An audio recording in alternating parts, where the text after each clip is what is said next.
de lo que son las proteínas, ¿no?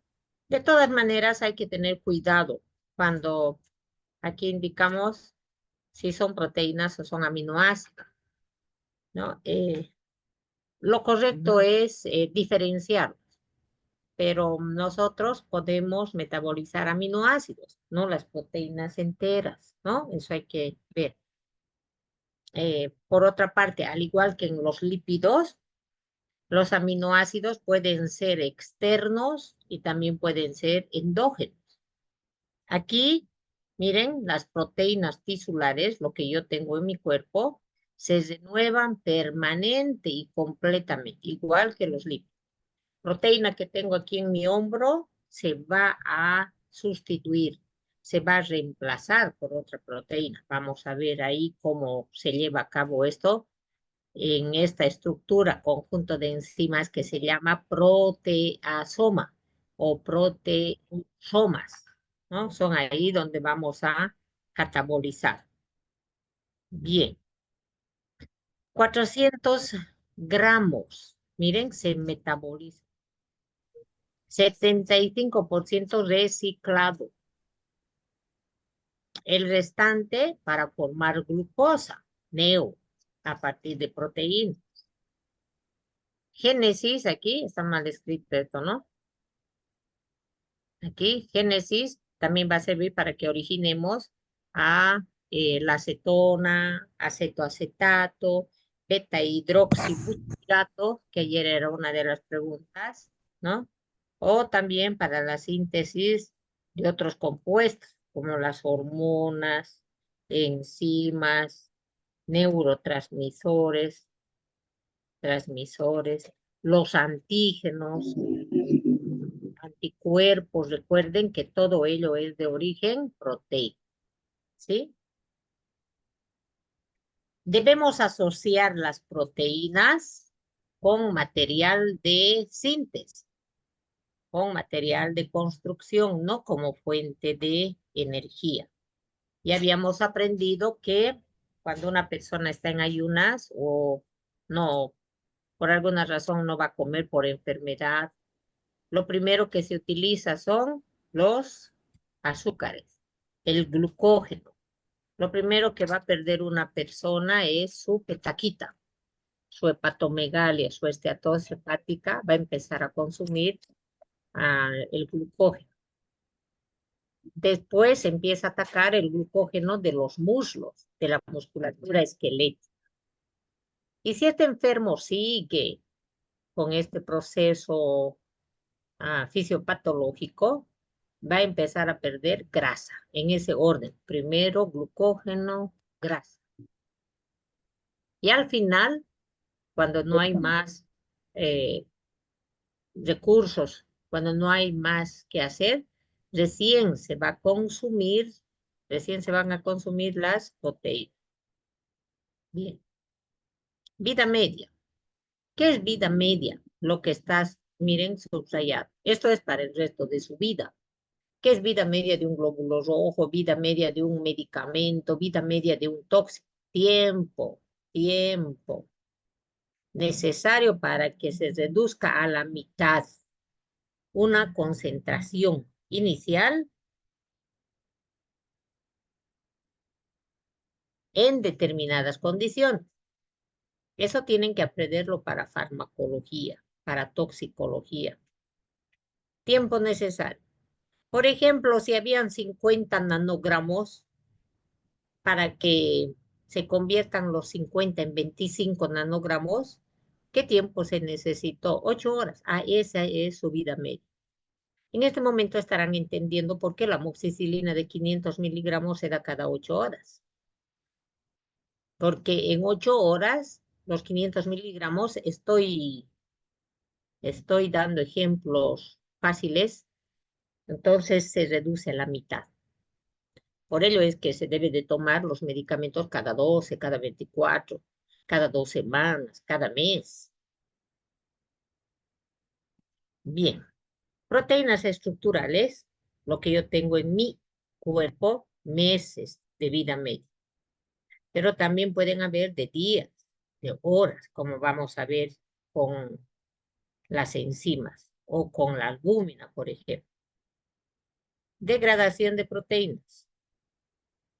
Nosotros ya sabemos que en nuestras células tenemos orgánulos. Desde este punto de vista, los más interesantes son los lisosomas. ¿Qué tienen los lisosomas? Enzimas dentro de ellas, que se denominan, como pueden ver, ¿no? Conjunto de enzimas. Proteosomas. ¿Qué es un proteosoma? Un conjunto de muchas enzimas. Ahora, en el citoplasma tenemos también otras enzimas que se llaman calpaínas. ¿Para qué sirven las calpaínas?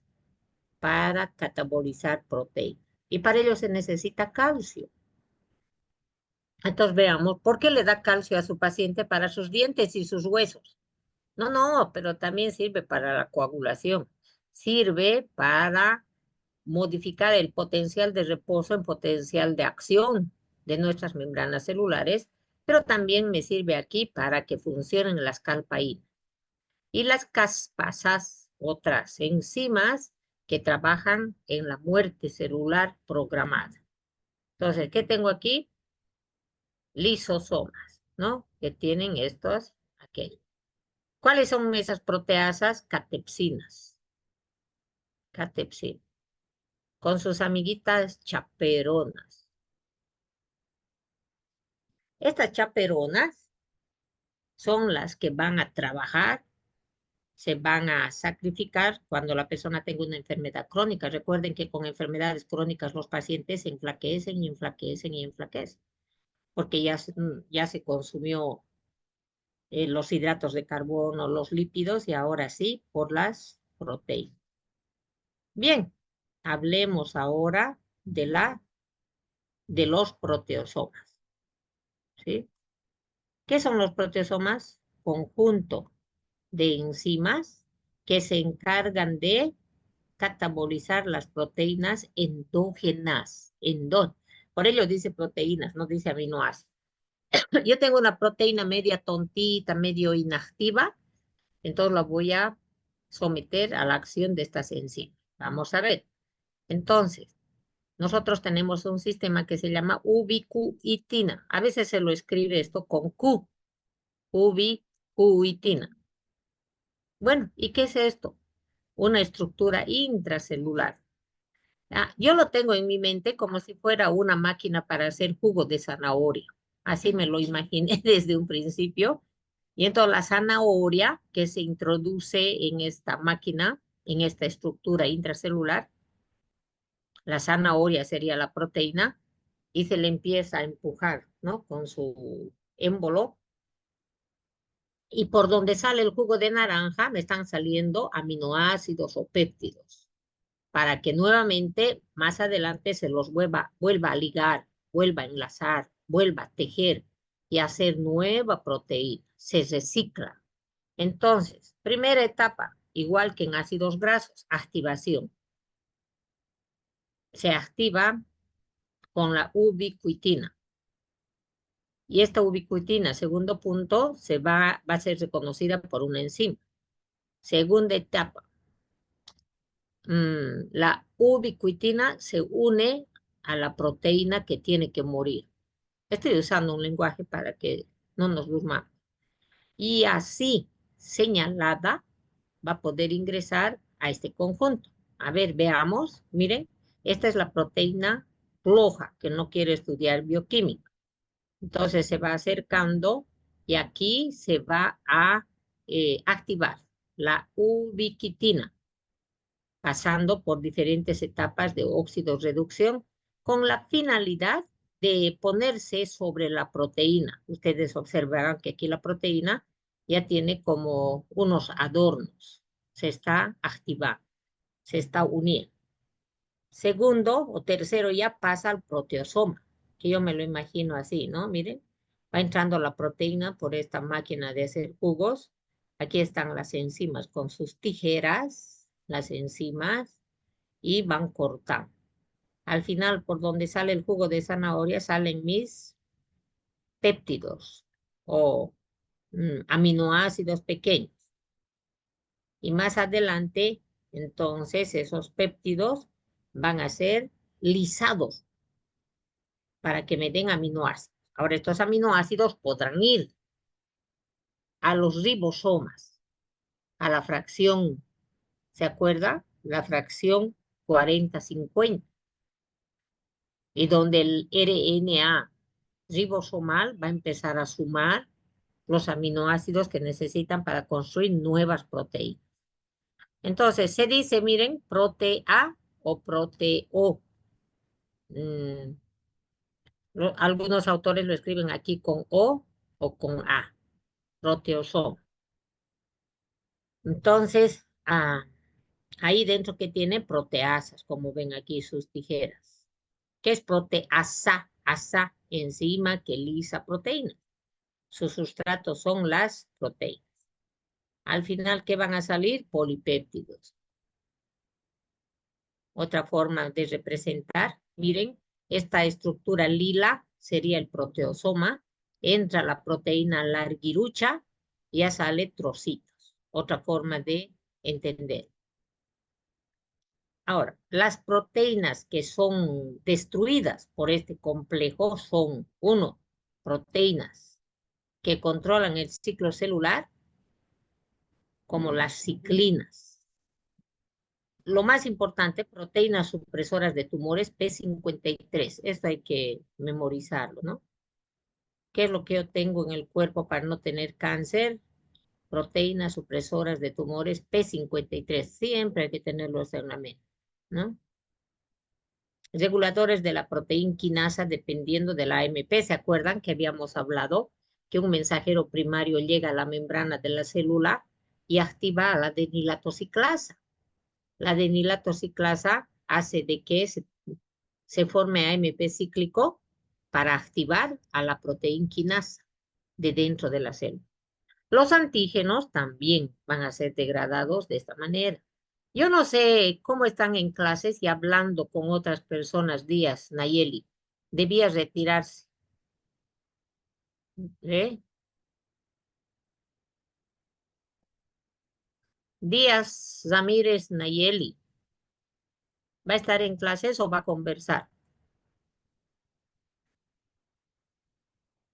Voy a fijarme en su examen, va a ver. Bien, antígenos.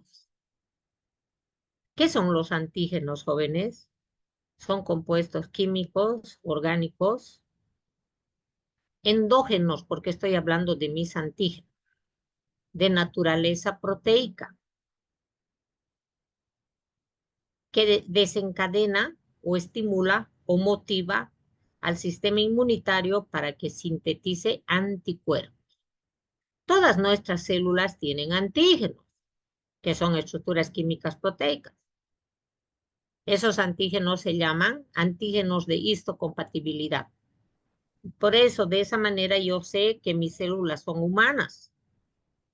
Las del gato tienen antígenos de gato. La tortuga tiene antígenos de tortuga.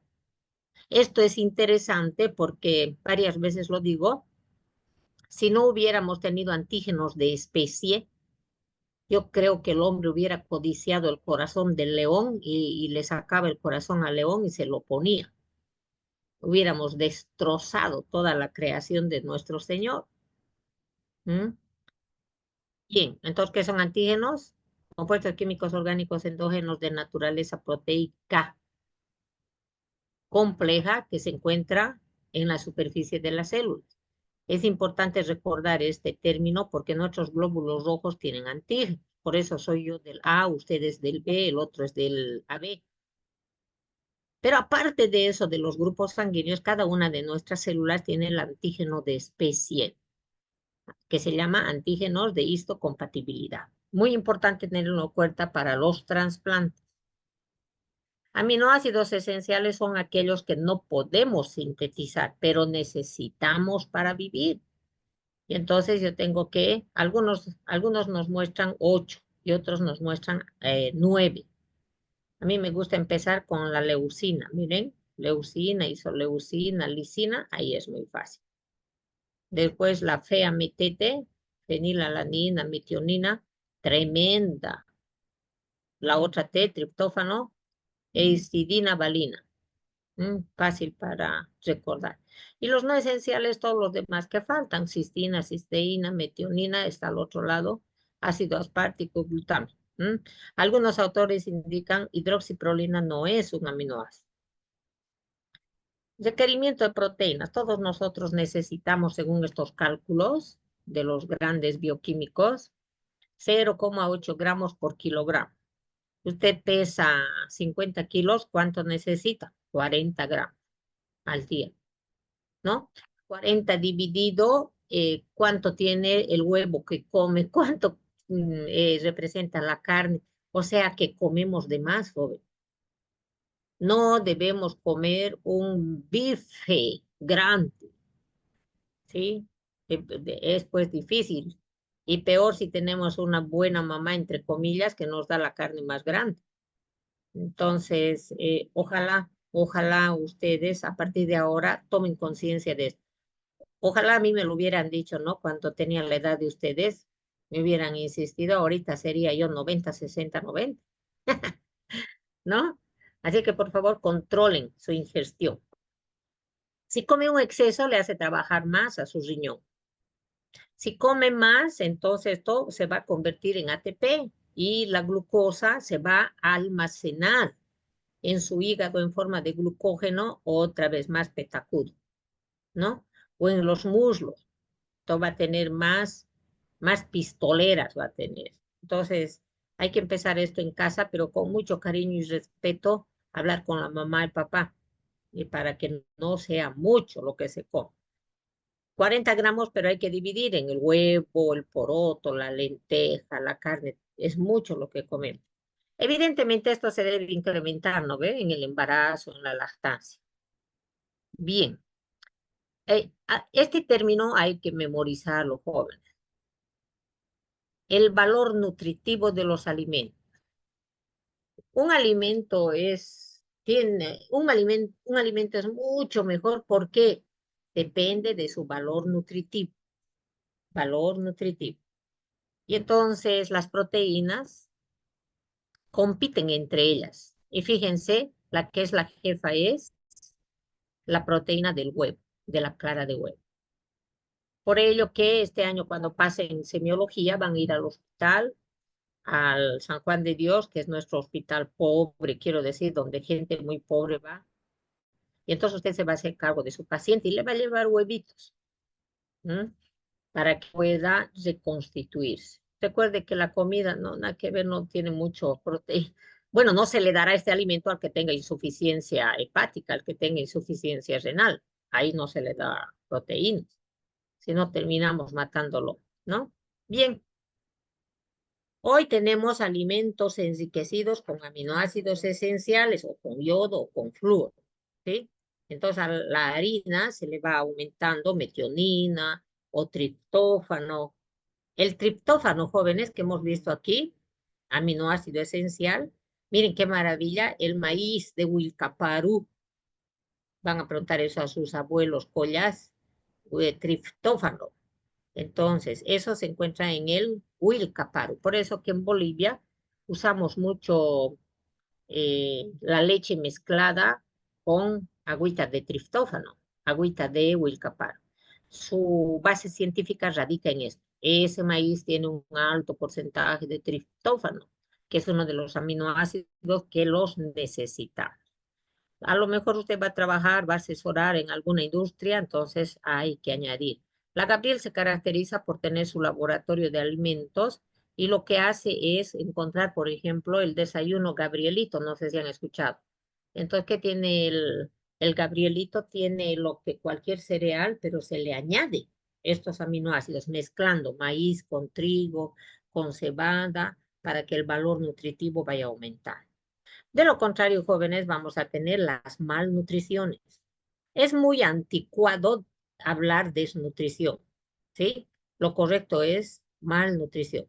Y entonces la malnutrición se divide en desnutrición poco y hipernutrición mucho. Hoy en día, en Santa Cruz sobre todo, el problema es por la hipernutrición. ¿Mm? Más tenemos también kwashiorkor, marasmo, pero esto se ve más en el occidente de nuestro país. Entonces, aquí, ¿qué es kwashiorkor? Falta de proteínas, ¿sí? ¿Qué es marasmo? Proteínas y azúcares, no tiene nada. Y es piel y huesos. Fíjense que este kwashiorkor es fácil de diferenciar. ¿Qué dice la mamá? Ay, Choquito es mi hijo, ¿no? El signo de la bandera. Ay, y mi hijo es petacudito, gordito, miren su panza. ¿Por qué? Porque aquí no tiene suficiente albúmina. Y si no hay albúmina, la presión oncótica no es la correcta. Y cuando la presión oncótica no es correcta, entonces va a aparecer líquido donde no debe estar. ¿Mm? Esto sucede en los niños y en los cirróticos, en los alcohólicos mayores también, porque el hígado en el alcohólico no funciona. En estos niños no hay ladrillos, no hay materia prima para sintetizar albúmina. Por ello les pasa esto. ¿Ah? Y en el marasmo, evidentemente, viene son piel y hueso. Estos niños, cuando yo tenía su edad, unos 2 años más, estuve en cuarto, creo. Me tocó ir al CRIN, Centro de Rehabilitación Integral de la Desnutrición o de la Niñez. Entonces estos niños no sonríen, no lloran con lágrimas y le das comida, no quiere. Por eso que hace falta mucha psicología, ¿no? Las diferencias que ya las habíamos visto, ¿no? Insuficiencia del crecimiento y todo lo que tiene que memorizar, ¿no? Infiltración grasa del hígado, por eso es petacudo, el otro no, ¿no? Grasa y qué. Bien, hemos terminado con las proteínas. Ahora, vámonos con los aminoácidos.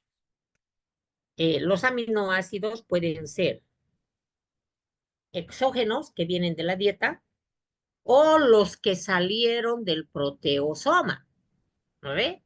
Del proteosoma que salían péptidos y más adelante se convertían en aminoácidos.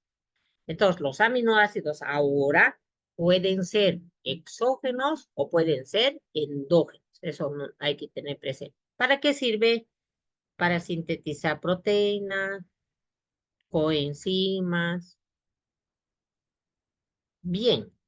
¿Y cómo se pueden catabolizar? Y ahora esto ya hay que memorizar. Uno, se pueden desaminar, o sea, perder un grupo amino. Pueden transportar el grupo amino de un aminoácido a otra estructura o pueden descarboxilarse, perder un carbono. Toda la vida esto para generar ATP.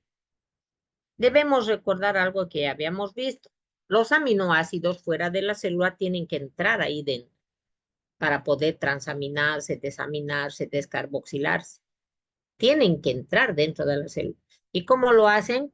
Bomba de sodio y potasio que tiene este túnel, sodio con aminoácidos.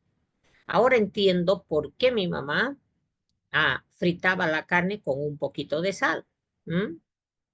Aunque la teoría indica que no es necesario añadir la sal como consumimos. Ahora, también hay una difusión, es decir, que entran ayudado, facilitada por una estructura proteica, pero independiente de sodio. Así se entiende por qué los hipertensos ya no consumen sodio, pero siguen teniendo aminoácidos. Y estos otros donde tienen transportadores. A ver, en este transporte los aminoácidos no pueden atravesar la membrana celular. ¿Por qué? Porque no hay facilitadores, no hay transportadores. Y tenemos esta enfermedad de Hartnup, esa enfermedad genética, ¿sí? Y el problema es que no se transportan aminoácidos ni neutros como la glicina, ni aromáticos como el triptófano, ni alifáticos hidrófobos, ¿sí? No, como la alanina, por ejemplo. Y tampoco este triptófano. Entonces, esta persona no va a poder convertir el triptófano en ácido nicotínico. Y entonces Hartnett se puede desglosar de esta manera. H, hereditario. Recesivo. Tendría que juntarse papá y mamá para que se dé esto, ¿no? Ahora esa A también puede ser ataxia, quiere decir que no se puede mover normalmente. Y su orina va a tener mucho aminoácido. Deficiencia de niacina, ¿sí? Deficiencia de nitrógeno, de ácidos nitrogenados. Y la P de pelagra, RAS. Y necesito una dieta accesoria de proteínas. La T de triptófano y va a tener esto, ¿no? Las 3D, dermatitis, diarrea y demencia, como consecuencia de que falta niacina. ¿Por qué falta niacina? Por lo que aquí acabamos de hablar. El triptófano es necesario para convertirlo en niacina. No puede pasar, come y triptófano este niño, pero no puede entrar dentro de la célula. ¿Mm? Bien, entonces a estas personas, ¿cómo se les trata? Con suplementos dietéticos que lleven un extra de niacina. No se les da triptófano. Cistinuria, ¿qué quiere decir? Uria. En la orina se va a observar una gran cantidad de cálculos de cistina. ¿Por qué? Porque esta cistina no puede ingresar dentro de la célula para catabolizarse. Por ello que en la orina se hacen esos análisis, ¿no? Análisis, examen físico de la orina. 2, examen químico de la orina. 3, examen microscópico. Para ello se realiza el examen microscópico para ver qué tipo de cálculos hay, qué tipo de artefactos hay. Y cuando en laboratorio se encuentren estas estructuras en abundancia, es que son cálculos de cistina. Y entonces tendrá que hacerse análisis más sofisticados para saber si tiene esa deficiencia genética. Bien, aquí es que se le muestra, mire, la histidina, la lisina y la arginina. Todos tienen esta misma estructura, es decir, el grupo carboxilo 1 y en el carbono 2, alfa, el 2 es el alfa, tiene el grupo amino. Y la diferencia es este radical. Aquí es radical arilo. Y en esta lisina, como recordamos, tiene otro grupo nitrogenado, pero no está en una estructura aromática. No lo aprenda de memoria porque usted no es químico, pero tiene que saber que la diferencia está en el número de carbonos y si tiene o no un grupo aromático. Bien, catabolismo de aminoácidos. Ya habíamos comentado que pueden transaminarse, aminarse, amidarse, desamidarse, descarboxilarse. ¿Qué es transaminación? Proceso mediante el cual, transaminación, proceso mediante el cual se va a transportar un grupo amino desde un aminoácido hasta un alfa-cetoaceptor, hasta un alfa-cetoaceptor. Todo mediado por las transaminasas. Eso es lo que se le tiene que quedar. Yo voy a pedir para mi paciente transaminasas.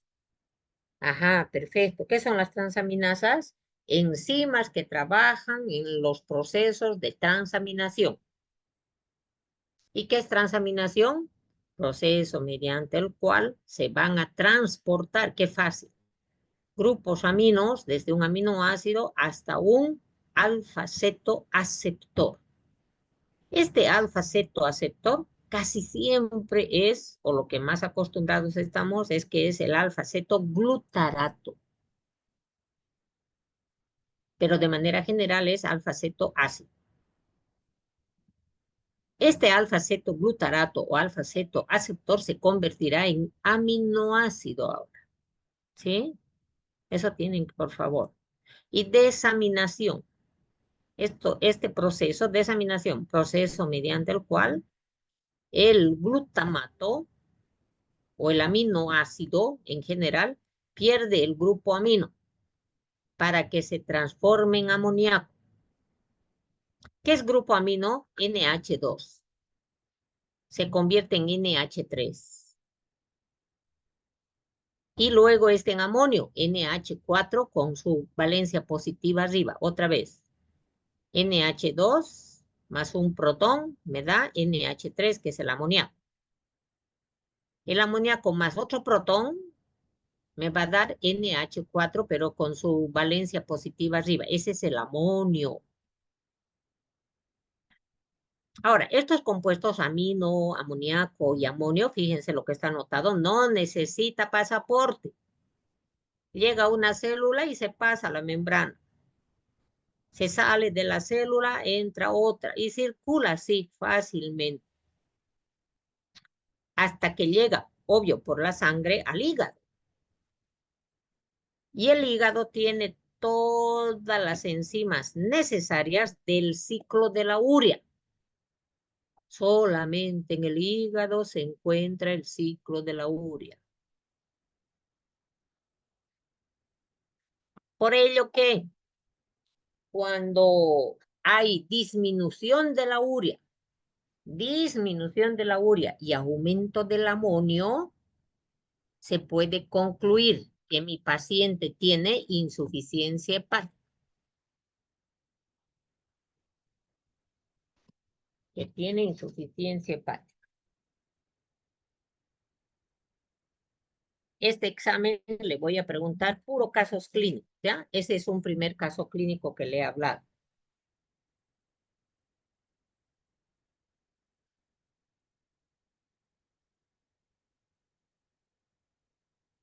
Bien.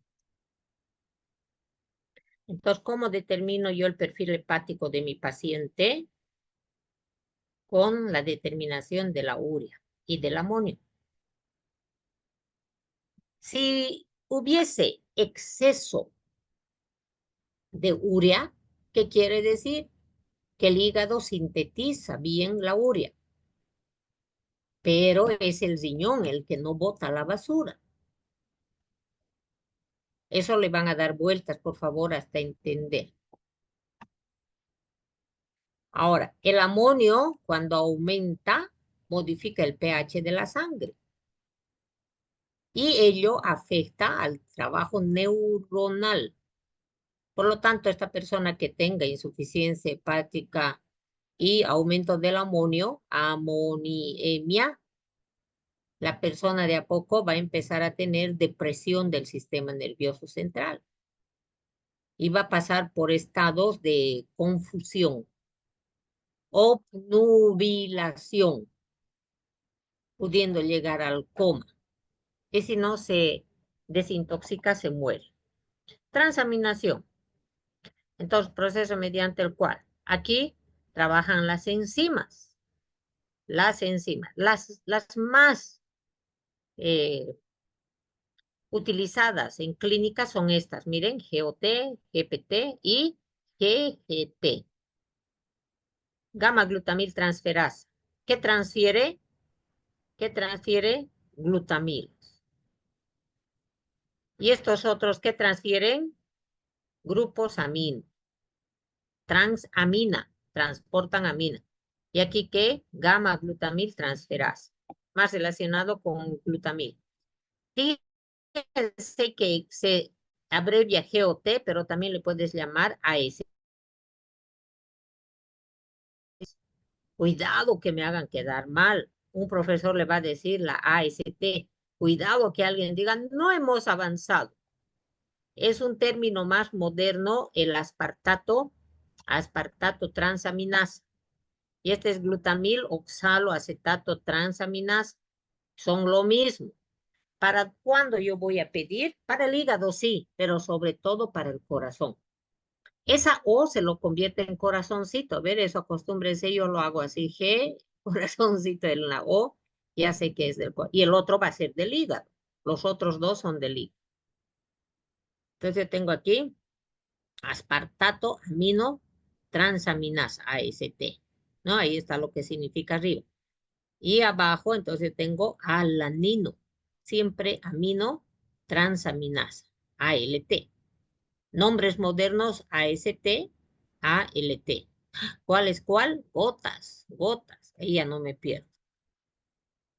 Bien, ahora veamos. Yo que tengo aquí un aminoácido, glutamato. 5 carbonos, 2 grupos carboxilo. Viene por aquí el piruvato, 3 carbonos. Ahora, aquí desaparece el amino, fíjense. Aquí desaparece este amino, fíjense abajo. Y en vez de la H se pone C, 2 valencias O. A eso se llama alfa-cetoglutarato. O de manera general, alfa-cetoácido. Resumen, aquí se perdió, se transportó. ¿Qué cosa? El grupo amino. ¿A quién? A este piruvato, que es un alfa-cetoácido, y se convierte en aminoácido. El aminoácido se convierte en aceptor y el aceptor se convierte en aminoácido. Esa es la palabra. Y la enzima GPT, glutamato piruvato transaminasa. En este otro, veamos la GOT. Otra vez, por ello, ¿por qué se llama GOT, GPT? Porque siempre trabaja el glutamato. El glutamato se convierte en alfa-ceto perdiendo el grupo amino. Y este grupo amino vendrá este oxaloacetato para darme aspartato. El aspartato ya tiene 4 carbonos. Transaminasas. Ahora, hay otra ruta. Esa era de transaminación, esta es de desaminación. En el otro que se hace, se transporta. De una persona se le saca el brazo y se le pone a otra persona manca. Y ya tiene brazo. Eso es transaminación. Desaminación es que a una persona se le saca el brazo, el NH2, y se lo bota por ahí. No interesa. Desaminación oxidativa se llama eso. Ya. Ahora, el glutamato que se había formado en la reacción anterior, bajo la acción de esta da el alfa-cetoglutarato, más amoníaco.